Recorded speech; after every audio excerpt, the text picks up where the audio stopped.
हरे कृष्णा। भक्ति रसामृत सिंधु चैप्टर 1 शुद्ध भक्ति का लक्षण पार्ट 3। जो भी भगवान श्री कृष्ण के शरण में आते हैं वो समस्त पाप कर्मों से मुक्त हो जाते हैं और यहाँ तक कि जो पाप कर्म उन्होंने पूर्व जन्म में किया है उसके फलों से भी वो मुक्त हो जाते हैं। ये भगवान की भक्ति की शक्ति है। फिर भी एक भक्त हमेशा सचेत रहता है कि कहीं उनसे कोई पाप कार्य ना हो जाए। ये भक्त की विशेष पात्रता है। तो शुद्ध भक्ति के 6 लक्षणों में से हम लोग पढ़ रहे हैं जो क्लेशघ्नत्वम, अर्थात जो भौतिक क्लेश है उससे हमें राहत मिल जाता है शुद्ध भक्ति करने से।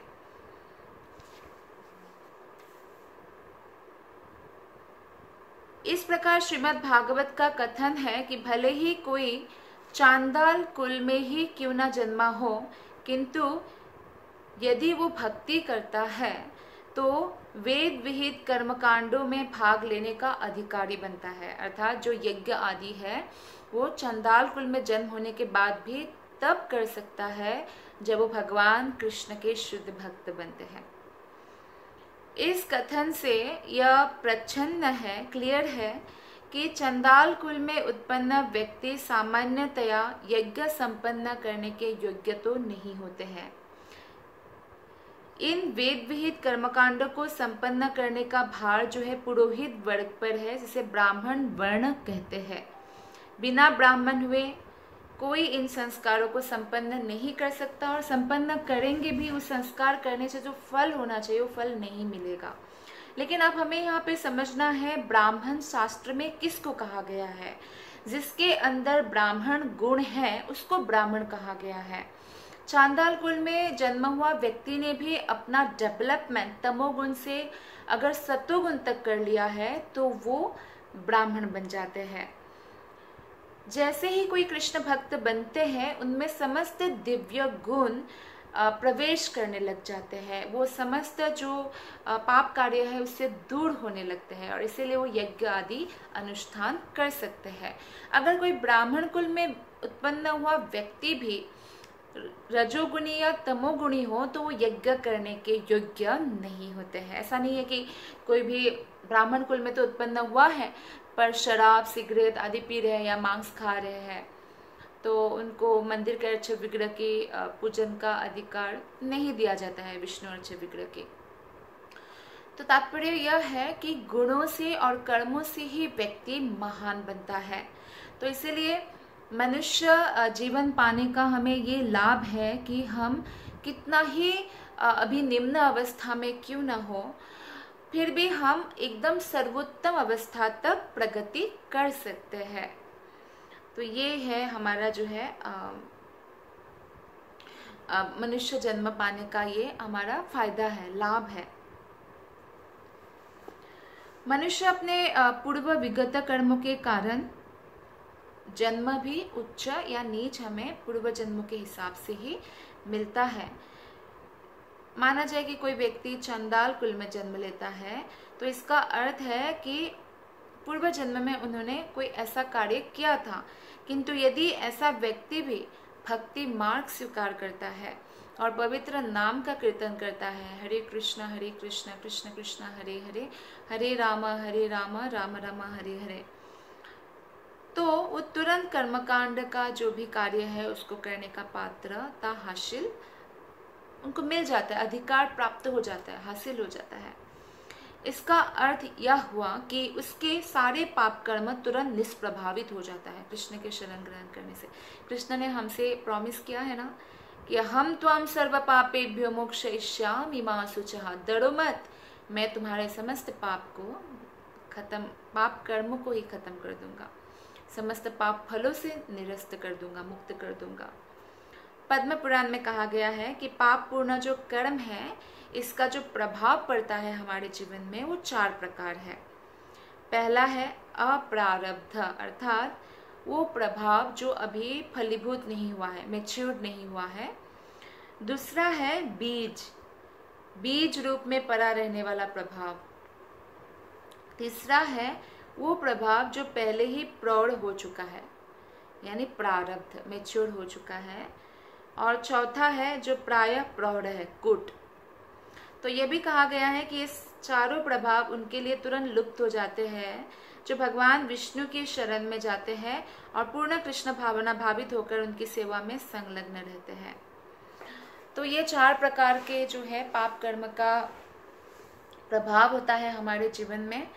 और प्रायः प्रौढ़ रूप में वर्णित प्रभाव उस कष्ट के सूचक है जिन्हें हम इस समय उठा रहे हैं। मतलब जो कूट बोला गया है, कूट मतलब अब हम भुगत रहे हैं, प्रारब्ध मतलब अब भुगतने वाले ही हैं, क्योंकि फलीभूत तो हो चुका है तो भुगतने वाले हैं। और बीज मतलब संचित हो चुका है। और अप्रारब्ध मतलब जो हम अभी कर दिया अभी तुरंत जैसे हुआ है, और अभी वो अप्रारब्ध ही है, अभी वो फलीभूत नहीं हुआ है। तो भगवान सबसे पहले तो जो अप्रारब्ध है थोड़ा सा भक्ति करने से वो नष्ट होता है, फिर बीज नष्ट होता है भक्ति की तीव्रता के अनुसार, फिर प्रारब्ध भी नष्ट होता है, फिर कूट भी नष्ट होता है। तो इस प्रकार से हम समस्त भौतिक कष्टों से मुक्त हो सकते हैं। तो बीज रूप में पड़े प्रभाव हृदय के कोने में रहते हैं, जहां बीज सदृश पाप पूर्ण इच्छाओं का संग्रह होता है। तो इसलिए हमारी जो इच्छाएं हैं वो भी पाप पूर्ण होने से हमें रोकना चाहिए। हम आत्मा है और मन से ऊपर है, मन या अन्य इंद्रियों से। तो जब आत्मा कृष्ण से कनेक्ट हो जाता है तो वो बहुत शक्तिशाली हो जाता है, तब वो अपने मन में आए हुए पाप पूर्ण विचारों को रोकने में समर्थ होता है। तो ऐसा व्यक्ति मन से भी पाप कार्य नहीं करते। संस्कृत शब्द कुटम का अर्थ है कि बीज का प्रभाव आने ही वाला है। तो पद्म पुराण के इस कथन से ये समझना चाहिए कि भौतिक कल्मश अत्यंत सूक्ष्म होता है।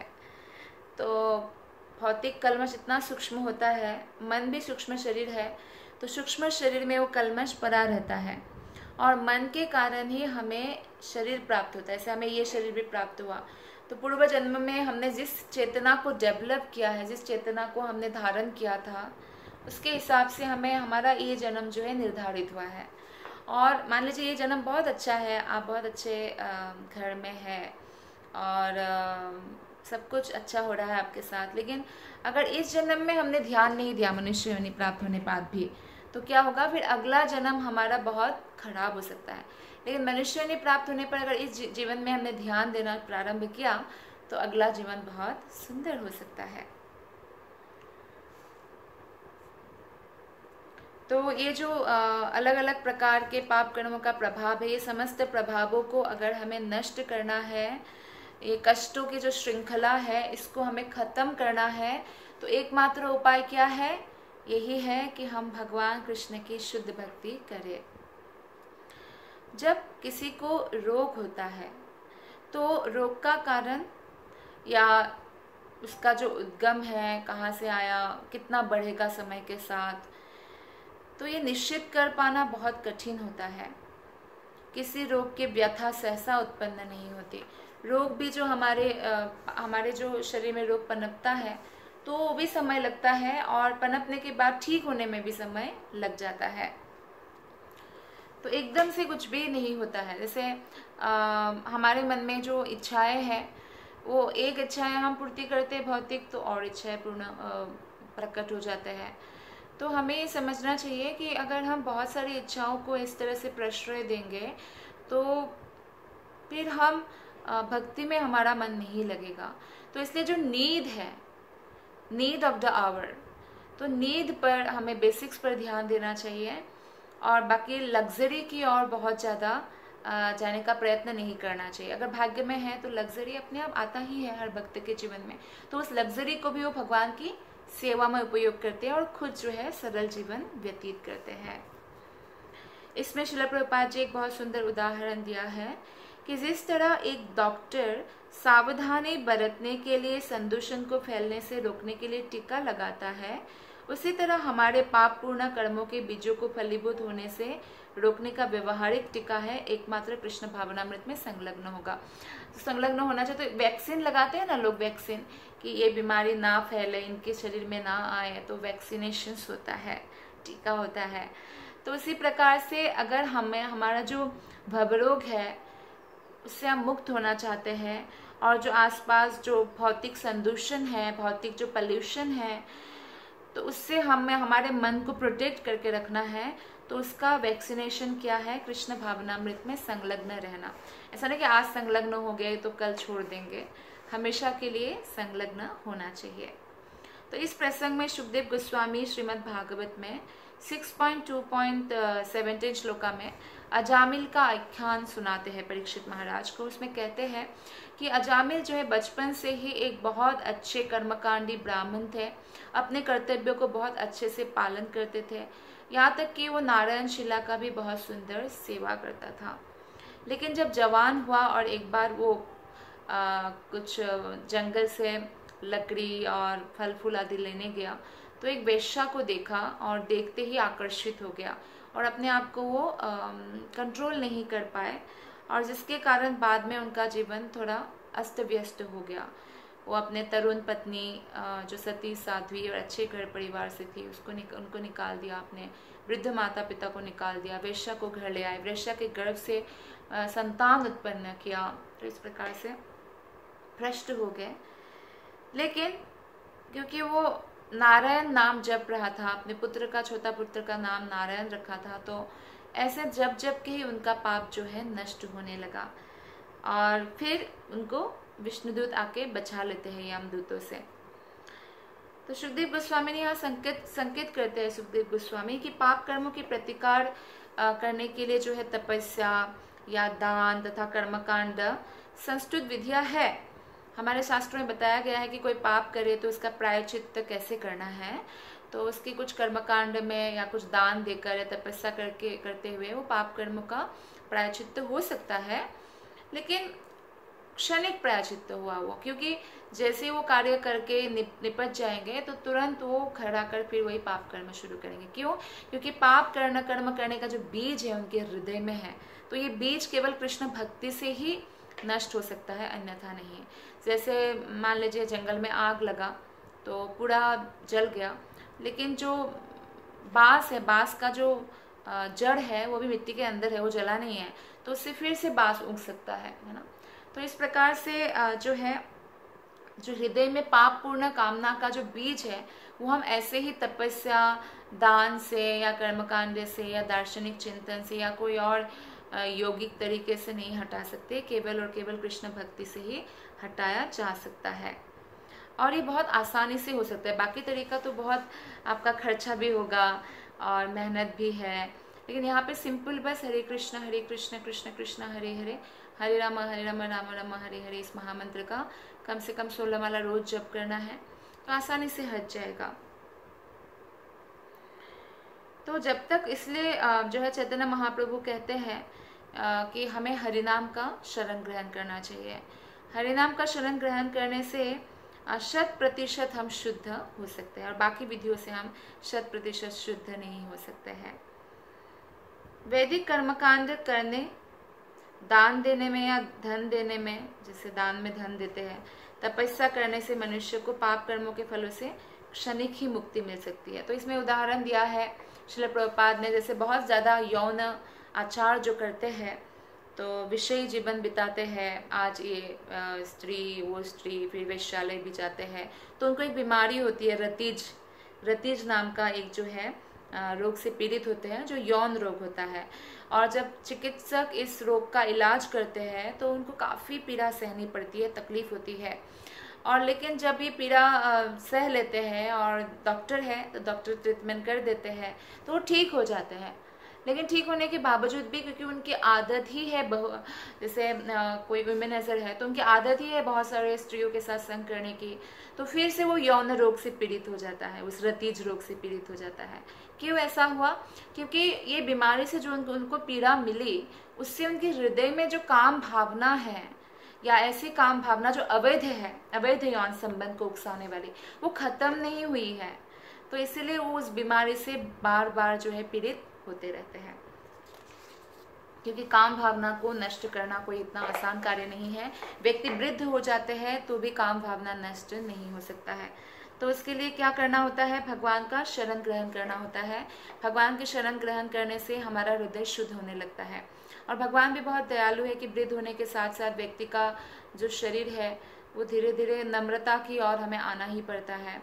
जब तक शरीर में जोड़ है, जोश है, तो अहंकार कर सकता है व्यक्ति, लेकिन जब वृद्ध होते हैं तो वो धीरे धीरे उसको नम्र होना ही पड़ता है, होना ही चाहिए, क्योंकि यही हमें सिखाते हैं प्रकृति।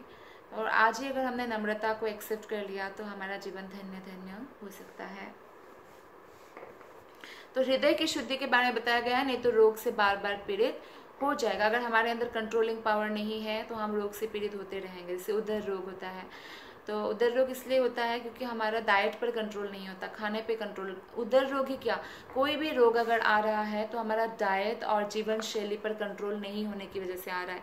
इसलिए कलयुग में जो है मैक्सिमम लोग रोग से पीड़ित है। लेकिन कोई व्यक्ति अगर ऐसा कर सकता है तो वो रोग से मुक्त रह सकता है। वो क्लीनलीनेस रखेगा, वो एक्सरसाइज भी करेगा, वो डाइट कंट्रोल करेगा, और समय समय समय बड़ा फिक्स्ड होगा उनका, कृष्ण भक्ति के लिए भी समय निकालेंगे तो बहुत दिव्य जीवन बिता सकते हैं। क्योंकि ये शरीर जो है कृष्ण ने दिया है और इस शरीर को हमें भगवान की सेवा में लगाना चाहिए। श्रीमद् भागवत में दूसरा उदाहरण दिया है।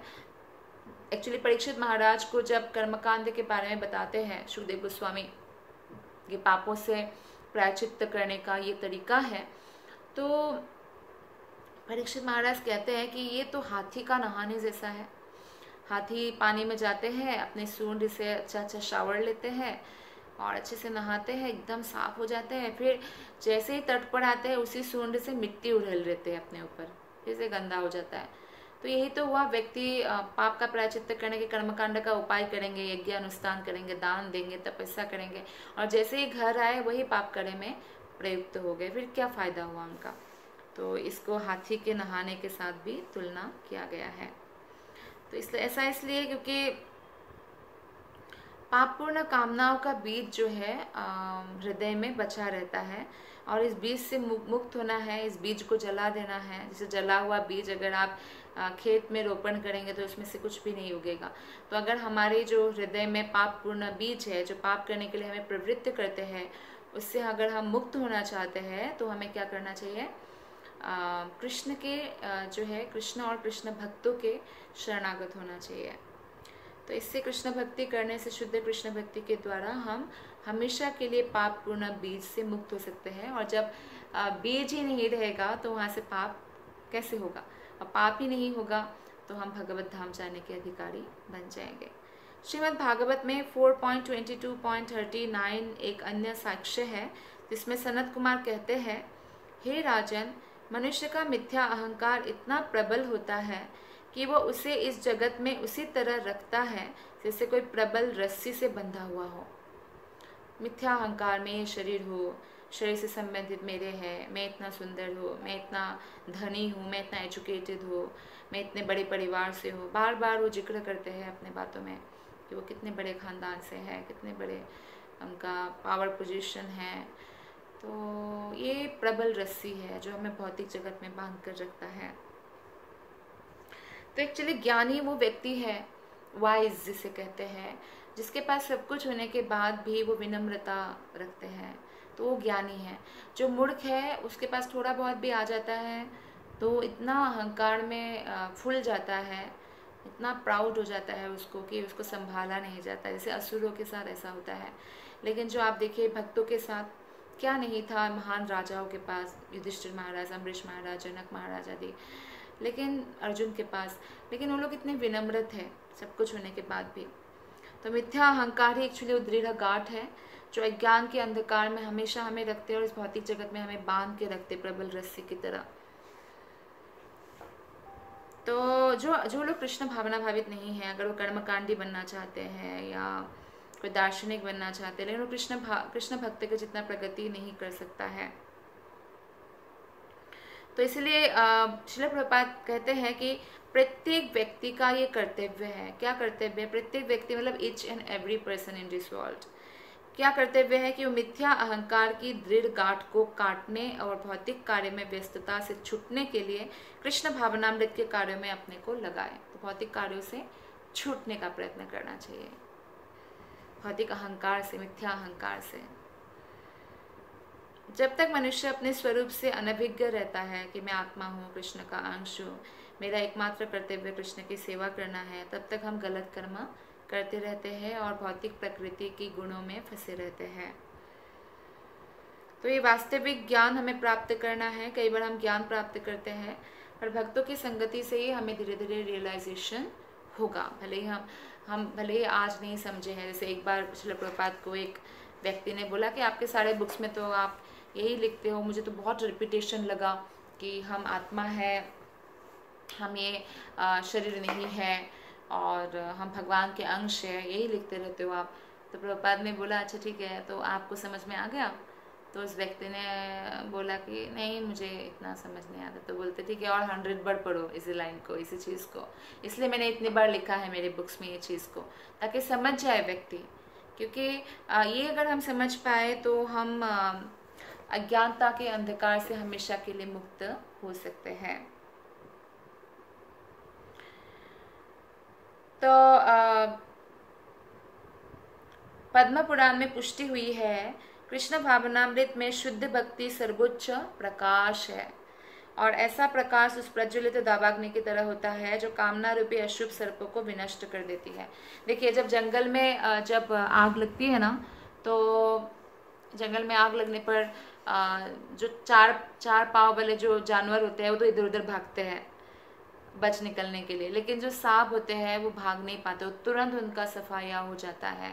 तो इसी प्रकार से जो भी कृष्ण भक्ति करते हैं तो वो अग्नि प्रज्वलित हो जाता है, वो प्रकाश प्रज्वलित हो जाता है जो कृष्ण से हमें प्राप्त होता है, जिससे कामना रूपी और पाप पूर्ण बीज का जो ये सर्प है, ये हमेशा के लिए जो है जलकर भस्म हो जाते हैं, नष्ट हो जाते हैं।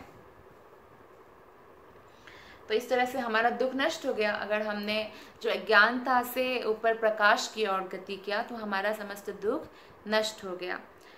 नेक्स्ट जो शुद्ध भक्ति का लक्षण है शुभदत्व, शुभदा मतलब कृष्ण भावनामृत सर्व मंगलकारी है। श्री रूप गोस्वामी ने शुभ तत्व की परिभाषा दी है। उनका कहना है कि वास्तविक शुभ का अर्थ है विश्व भर के समस्त लोगों के कल्याण का कार्य। आजकल बहुत योजना चल रहा है, प्लानिंग करते हैं सरकार भी कि पूरे विश्व में शांति व्याप्त हो जाए, लेकिन वो ऐसे नहीं होगा जब तक हर एक व्यक्ति ईश्वर के शरणागत नहीं होंगे। तो इसलिए ईश्वर चेतना को पूरे विश्व में प्रचार प्रसार करना बहुत ज़रूरी है, और हर एक व्यक्ति के अंदर ईश्वर का अस्तित्व को के प्रति जो है सम्मान होना चाहिए, या ईश्वर का जो आदेश है उसका पालन करना चाहिए। और कोई भी जो है धर्म, भले ही बहुत सारे धर्म अभी नाम हुआ है, लेकिन कोई ऐसा नहीं बोलेगा कि आप हिंसा करो, आप अपना जो है खुशी के लिए किसी को भी मार काट सकते हो, ऐसा नहीं है। तो इसलिए जो असली धर्म है आत्मा का वो है ईश्वर का प्रेम प्राप्त करना, भगवान की सेवा करना।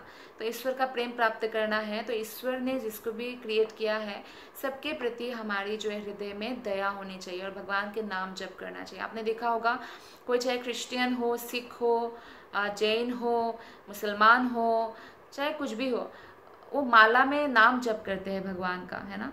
तो इसलिए माला में गिन के हिंदू में तो करते ही है, तो माला में नाम जप करना बहुत प्रभावशाली है, और इससे हम अपने आप को डिसिप्लिन करते हैं कि हम भगवान का इतना नाम रोज जप करेंगे।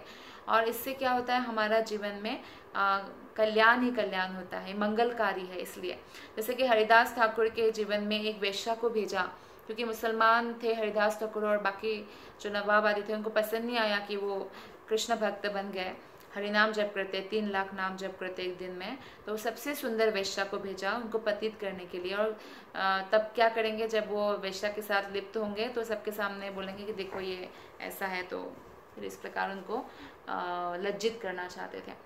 लेकिन जब वेश्या गई तो हरिदास ठाकुर का मुख से जो हरे कृष्ण महामंत्र 3 दिन तक उन्होंने श्रवण किया। कि हरिदास ठाकुर ने कहा था कि मैंने कुछ व्रत लिया है इतना करोड़ नाम लेने का, तो आप रुकिए, फिर आपकी इच्छा पूर्ति करता हूँ। तो 3 दिन तक सुनने के बाद इतना हृदय परिवर्तन हुआ वेश्या का कि वो चरण में गिर गए, हरिदास ठाकुर के और बोला कि मुझे आपका शिष्य स्वीकार कर लीजिए। तो हरिदास ठाकुर अपना जपमाला वेश्या को देते हैं और जहाँ वो रहते थे झोपड़ी वो वेश्या को देते हैं। बोलते मैं जा रहा हूँ, ऐसे भी मैं 3 दिन पहले जाने वाला था, लेकिन मैं तुम्हारा ही वेट कर रहा था, मुझे मालूम था तुम आओगी। और फिर उनको बोलते तुलसी की सेवा करना, तुलसी की परिक्रमा करना, तुलसी के सामने जप करना, यहाँ पे रहना, और अपने पास जो भी धन है सब वैष्णवों को, ब्राह्मणों को दान में दे दो। तो दान में दे के आती है। फिर वो 3 लाख नाम जप करने लगती है। कहाँ वेश्या थी और कहाँ कितना मंगल ही मंगल हो गया उनके जीवन में। और उस स्त्री को दर्शन करने के लिए दूर दूर से साधु आते थे कि कौन ऐसा है जो एकदम परिवर्तित हो गया। तो कहने का तात्पर्य है कि हरिनाम जो है बहुत मंगलकारी है और इससे हमारा जो है कल्याण ही होता है। भले ही कोई कितना ही पापी व्यक्ति हो या कितना ही पाप पूर्ण वृत्ति में क्यों ना हो, कोई भी व्यक्ति हरि का शरण ले सकते हैं और समस्त दुखों से मुक्त हो सकते हैं और अपना जीवन पूरी तरह कल्याणमय बना सकते हैं। तो इसलिए जो है रूप गोस्वामी पाद ये बोलते हैं कि कृष्ण भावनामृत का प्रचार पूरे विश्व में होना चाहिए, जिससे सभी लोगों का कल्याण हो, लोक मात्र का कल्याण हो। तो प्रभुपाद ने ऐसा किया भी। कृष्ण भावनामृत आंदोलन किस प्रकार सारे विश्व का ध्यान आकृष्ट कर सकता है और किस तरह हर व्यक्ति इस कृष्ण भावनामृत में आनंद का अनुभव कर सकता है, इसका उल्लेख पद्म पुराण में इस प्रकार हुआ है कि जो व्यक्ति पूर्ण कृष्ण भावनामृतमय भक्ति में तत्पर है वो सारे विश्व की सर्वश्रेष्ठ सेवा करता और हर व्यक्ति को तृप्त करता माना जाना चाहिए। क्योंकि देखिए बहुत सारे देवी देवता है, बहुत सारे अन्य अन्य ग्रह नक्षत्र है, बहुत सारे जीवात्माएं हैं। तो आप हर एक को तृप्त करना चाहते हैं तो कृष्ण का शरण ग्रहण करना चाहिए, क्योंकि सबका उत्स जो है कृष्ण है, सबका मूल कृष्ण है। और मूल में जब वृक्ष के आप पानी डालते हैं तो पूरे वृक्ष को वो पानी प्राप्त होता है, आहार प्राप्त होता है। तो इसी प्रकार से जब हम कृष्ण की सेवा करते हैं तो सब लोग तुष्ट हो जाते हैं, प्रसन्न हो जाते हैं। तो इतना ही नहीं, जब हम भगवान के नाम जपते हैं, जैसे अगर हरि नाम भी हमने जप किया, हरे कृष्ण कृष्ण कृष्ण हरे हरे, हरे राम राम राम हरे हरे, तो आसपास जितने भी कीड़े मकोड़े या छिपकली, ककड़ोच या तरोत, त्रेन जो भी है, सबको लाभ मिलता है। कृष्णा उनके हृदय में भी है, हृदय में मतलब उनके अंदर भी है।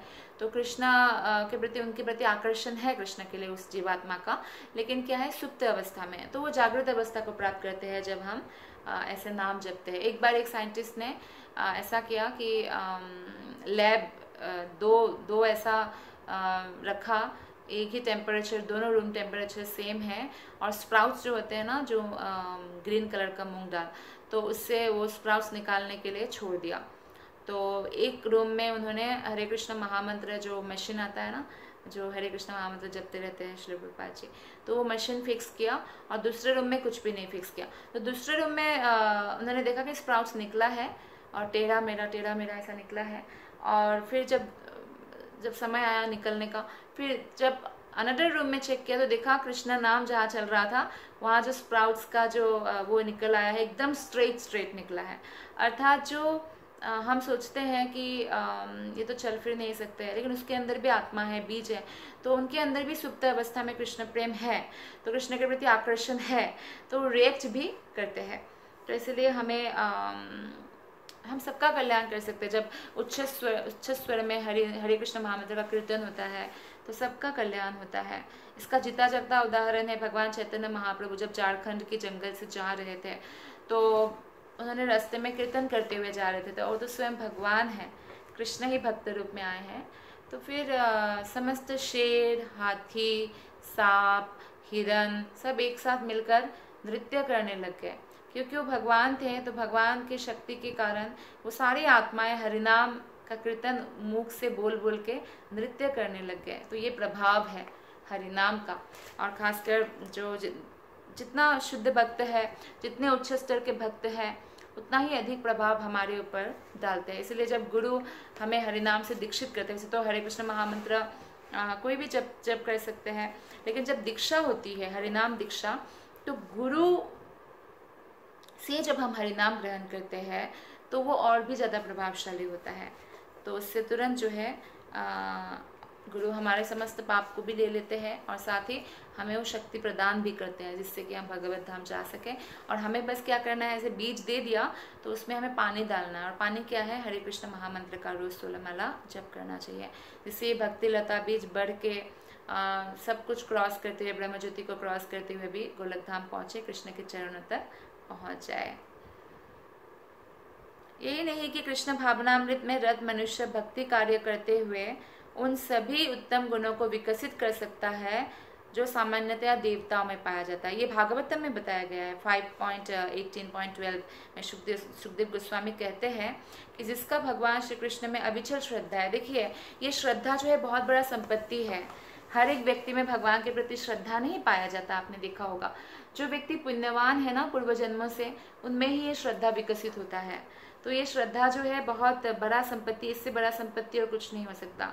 अगर हम कोई भी प्रकार का जैसे वैष्णव अपराध करते हैं ना, तो सबसे पहले जो है भगवान ये श्रद्धा छीन लेते हैं। अगर किसी को कुछ पनिशमेंट देना है ना, तो भगवान उसको श्रद्धा छीन लेते, फिर वो असुर बन जाता है। भले ही मनुष्य शरीर में हो तो वो नास्तिक बन जाता है। तो नास्तिक बनना मतलब हमेशा हमेशा के लिए भौतिक जगत रूपी जेल में रह जाना, जन्म लेना, मरना, बीमारी का सामना करना, बूढ़े होना। लेकिन अगर किसी के अंदर श्रद्धा है, अगर हमारे अंदर थोड़ा सा भी श्रद्धा डेवलप हुआ है कृष्ण कृपा से, गुरु कृपा से, तो वो हमें संपत्ति की तरह संभाल कर रखना चाहिए। किसी ऐसे व्यक्ति से तर्क वितर्क नहीं करना चाहिए जिसमें श्रद्धा में आघात हो सकते हैं, क्योंकि अभी जब तक हम भक्ति में इतना प्रबल ना हो जाए, उत्तम भक्त ना हो जाए, तब तक तर्क वितर्क से कई बार हमारा नुकसान होता है। हम सोचने के लिए मजबूर होते हैं, पता नहीं इतना स्ट्रॉन्ग फिलोसॉफी दिया तो पता नहीं, फिर हमारा श्रद्धा अगर दाबादुल हो गया, कोमल हो गया, फिर बस पतन हो जाएगा। तो इसलिए श्रद्धा को हमें बचाना चाहिए। और जिसका कृष्ण में अविचल श्रद्धा है, भागवतम 5th कैंटो में कहा गया 18वें अध्याय में कि उसके अंदर देवता के समस्त अच्छे गुण जो है प्रवेश कर जाते हैं। ये जो गुण है, ये सभी पर्सनैलिटीज है, तो ये हमेशा जो है प्रवेश करते हैं उस व्यक्ति के अंदर जो भगवान श्री कृष्ण के भक्त है, उसके ऊपर प्रवेश कर जाते हैं। और दो व्यक्ति भी जब आपस में जैसे लड़ रहे हैं, एक व्यक्ति चुप है, दूसरा व्यक्ति लड़ रहे हैं, तो जो चुप है उस व्यक्ति के प्रति जो अच्छे गुण है दूसरे व्यक्ति का, वो आकर्षित होकर आने लगते हैं कि इस व्यक्ति के पास हमें खाने को मिलेगा, आराम से रहने को मिलेगा, क्योंकि अच्छे गुणों को धारण करते हैं। और ये व्यक्ति के अंदर जो खराब गुण है, जिसको वो खिलाते पिलाते नहीं है, काम, क्रोध, लोभ आदि, तो वो उस व्यक्ति के अंदर जाएगा जो चिल्ला रहे हैं, चीख रहे हैं, या उसके पास चला जाता है। तो इस प्रकार जो है व्यक्ति अच्छे गुणों को आकर्षित करते हैं। तो ये कृष्ण भावना भावित व्यक्ति के अंदर देवताएं भी रहना चाहते हैं, क्योंकि उत्तम कोटि का भक्त है। इसके कारण जो है देवता भी उनके साथ रहने के लिए इच्छुक होते हैं। देवता हमेशा उनके प्रति प्रसन्न होते हैं। आपने देखा मार्कंडेय ऋषि के पास स्वयं जब मार्कंडेय ऋषि को देखा कि वो भगवान विष्णु के भक्ति में लगा हुआ है, तो उमा देवी खुद भगवान शिव से कहते हैं, जब ऊपर से वो लोग जैसे जा रहे हैं कहीं, तो फिर बोलते हैं कि ये जो भक्त है, मैं चाहती हूँ कि आप इनको वरदान प्रदान करें। तो दर्शन देते स्वयं आके भगवान शिव जी और उमा देवी दर्शन देते हैं उनके अनुचर के साथ, और उनको वरदान मांगने के लिए बोलते हैं। तो मार्कंडेय ऋषि क्या मांगते हैं कि मुझे कृष्ण के प्रति अविचल श्रद्धा रहे, समस्त कृष्ण के भक्तों के प्रति अविचल श्रद्धा रहे, और विशिष्ट है आपके प्रति भगवान शिव मेरा अविचल श्रद्धा रहे, क्योंकि वैष्णव में गुरु है, वैष्णव में श्रेष्ठ है शिव जी। तो इस प्रकार से जो है देवतागण भी ऐसे उत्तम कोटि के भक्त के साथ रहने के लिए इच्छुक होते हैं, और इसलिए समझना चाहिए कि उनके अंदर समस्त उत्तम गुण स्वतः आ जाते हैं। दूसरी ओर वो व्यक्ति है जो कृष्ण भावना भावित नहीं होता और उसमें कोई उत्तम गुण नहीं पाया जाता। कई बार ऐसा लगता है कि अच्छे बहुत डिसेंट है, बहुत जेंटल है, लेकिन नास्तिक है। तो आज अगर ऐसा लग रहा है कि बहुत सारा गुण है, लेकिन कभी भी उनका पतन हो सकता है। और कई बार ऐसा होता है कि बहुत जितने ही वो अच्छे पावर पोजीशन में हो, उच्च शिक्षा प्राप्त हो, लेकिन जब वो कोई भी जैसे उसका जो एक्टिविटीज़ है वो पशु के जैसे निकृष्ट होते हैं, अर्थात वो केवल आहार, निद्रा, भय, मैथुन में लगे रहते हैं। और कोई कितना भी शिक्षा प्राप्त हो, लेकिन वो मानसिक कार्यों के क्षेत्र से अगर ऊपर उठ नहीं पाता, अर्थात हमेशा भौतिक कार्य में लगे रहते, आध्यात्मिक जीवन नहीं जीते, आत्मा है फिर भी आत्मा का जो जीवन स्वाभाविक जीवन है, आध्यात्मिक जीवन, उसको ना जीकर तो इसलिए कोई उच्च शिक्षा प्राप्त भी हो, लेकिन अगर वो भगवान कृष्ण के भक्त नहीं है तो कई बार देखा जाता है कि वो कई सारे ऐसा कार्य करते हैं जो पापपूर्ण है और वो मानसिक क्षेत्र से ऊपर नहीं उठ पाता है, तो इसलिए उनका जीवन हमेशा शुद्ध बना रहता है। तो आधुनिक संसार में ऐसे बहुत सारे लोग हैं जो विश्वविद्यालय, जहाँ पे आज के विश्वविद्यालय में भागवत गीता, भागवतम आदि शास्त्रों को कंपलसरी नहीं बनाया गया है या नहीं पढ़ाते हैं, आत्मा का विज्ञान। तो ऐसे विश्वविद्यालय में भौतिक डिग्रियां प्राप्त किए रहते हैं, लेकिन वो भगवान कृष्ण के प्रति जो भक्ति है उसे डेवलप नहीं करते हैं, जिसके कारण उनमें देवताओं के उच्च गुण जो है विकसित नहीं हो पाता है। इसमें श्रील प्रभुपाद जी उदाहरण देते हैं कि कई कृष्ण भावना भावित बालक है, जैसे बचपन से उनको माता पिता ने ट्रेनिंग दिया है भक्ति करने का और वो भक्ति में रम भी गए हैं, फिर बाहर वो पढ़ने जाते, भले वो अमेरिका में रहे, ऑस्ट्रेलिया में रहे या घर से कितना भी दूर रहे या ऐसी जगह पे रहे जहाँ उनके सारे दोस्त जो है कुछ ना कुछ पाप कर्म में प्रवृत्त है, मांस खाना या नशा करना, जुआ खेलना, अवैध यौन संबंध, लेकिन वो उसको कुछ नहीं हिला पाते। वो अपने जो है पढ़ाई पे फोकस करते हैं और भक्ति करते हैं, वो कोई भी इन सब चीज़ों से आकृष्ट नहीं होते, ऐसे जीवन उनको पसंद नहीं होता है। क्यों? क्योंकि वो भक्त बच्चा है, इसलिए। तो इस प्रकार से लेकिन कई बार देखा जाता है कि जो लोग कृष्ण भावना भावित नहीं है, मान लीजिए वो अच्छे परिवार से भी है और माता पिता भी उनके बहुत अच्छे हैं और बहुत सत्वगुणी है, तो बच्चे को बोलते हैं कि बेटा बाहर जा रहे हो, कोई जो है अपना पैसा ऐसे बर्बाद मत करना, या जैसे अवैध यौन संबंध आदि से बचना, जुआ मत खेलना या नशा मत करना, मांस मत खाना। लेकिन फिर भी क्या होता है, वो घर से छोड़ी छुपे ये सब कार्य में प्रवृत्त हो जाते हैं, क्योंकि उनमें कृष्ण भक्ति डेवलप नहीं हुआ है। तो जब तक एक व्यक्ति भक्त नहीं बनते हैं तब तक कभी भी ऐसा हो सकता है कि किसी की बात पे भी इन्फ्लुएंस में आके वो जो है अत्यधिक शिक्षित होने पर भी शराबी, मांस भक्षक, कामुक तथा जुआरी बन जाए। तो ये प्रभुपाद जी का कथन है कि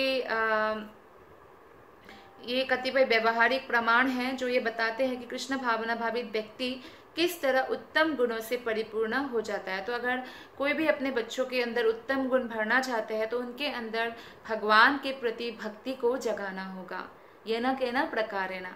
तो 5 साल तक तो बच्चा जो है अपने माता पिता को फॉलो करते हैं, एकदम अनुकरण करते हैं। अगर मम्मी पोछा लगा रही है तो उसको भी लगाना ही है। तो ऐसे बहुत सारी चीज़ें आपने देखा होगा, पापा ऑफिस जा रहे तो ऐसा उसको कपड़ा पहनना है, खेलना है, ऐसा तो फॉलो करते हैं।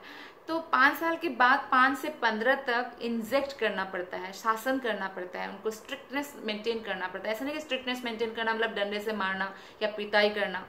अच्छा है कि बच्चों को कभी ना पिटा जाए, क्योंकि वो याद रखते हैं बड़े होकर भी।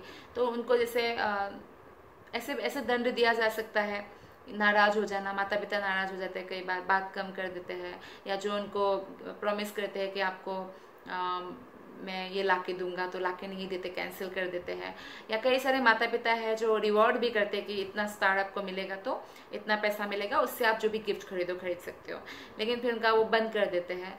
तो ऐसे पनिशमेंट दिया जा सकता है, या आंखें बड़े करके भी जो है क्रोध दिखाते हैं, लेकिन ऐसा भी पनिशमेंट दिया जा सकता है। तो इस तरह से जब उनको डिसिप्लिन करेंगे, शासन करेंगे, जैसे जबरदस्ती पढ़ाते हैं ना कि पढ़ाई क्यों नहीं कर रहे हो, एग्जाम आ रहा है, पढ़ना ही पड़ेगा, बैठो टेबल में, तो ऐसे ही भगवान कृष्ण की भक्ति के लिए भी उनको इंजेक्शन लगाया जाए 10 साल कम से कम।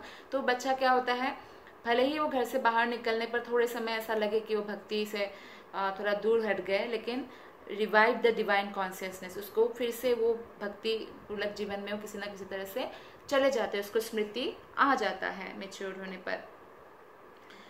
तो इसलिए प्रभुपाद कहते हैं कि हमारा अनुभव है कि कृष्ण भावना भावित नवयुवक तक जो है सिनेमा, रात्रि क्लब, नग्न नृत्य प्रदर्शन, रेस्टोरेंट, मदिरालय आदि से वो अनासक्त रहते हैं। बाहर के देशों में ऐसा होता है, नग्न नृत्य आदि में भी ले जाते हैं दोस्त एक दूसरे को, लेकिन जो भक्त है वो बोलते हैं मुझे नहीं जाना, वो अनासक्त होते हैं, वो हृदय से अनासक्त होता है, वो पूर्णतः इन सब चीजों से मुक्त हो जाता है। वो धूम्रपान करने में, शराब पीने में, नाटक तथा नृत्य आदि देखने में अपना समय व्यर्थ नहीं करते हैं। वो जिस उसका कर्तव्य है, स्टूडेंट का कर्तव्य होता है पढ़ाई करना, तो अपने पढ़ाई पर फोकस करते हैं। भक्ति तो हमेशा ही साथ चलती रहती है, और फिर इसलिए वो सफल भी हो जाता है। जो कृष्ण भावना भावित नहीं है वो प्रायः आधे घंटे के लिए भी शांतिपूर्वक नहीं बैठ सकते। बहुत मुश्किल है कि मन को एकदम शांत करके कोई बैठ जाए। और कई लोग ये भी ऐसा योग सिखाते हैं जो तथाकथित योग है कि ऐसे आधे घंटे तक शांत बैठो, मन को जहाँ जाए वहाँ जाने दो, ऐसे बैठ सकते हैं, लेकिन वो जो है बहुत क्षणिक शांति बैठने का हुआ। उससे ऐसा नहीं होगा कि उसका मन शांत हो जाएगा।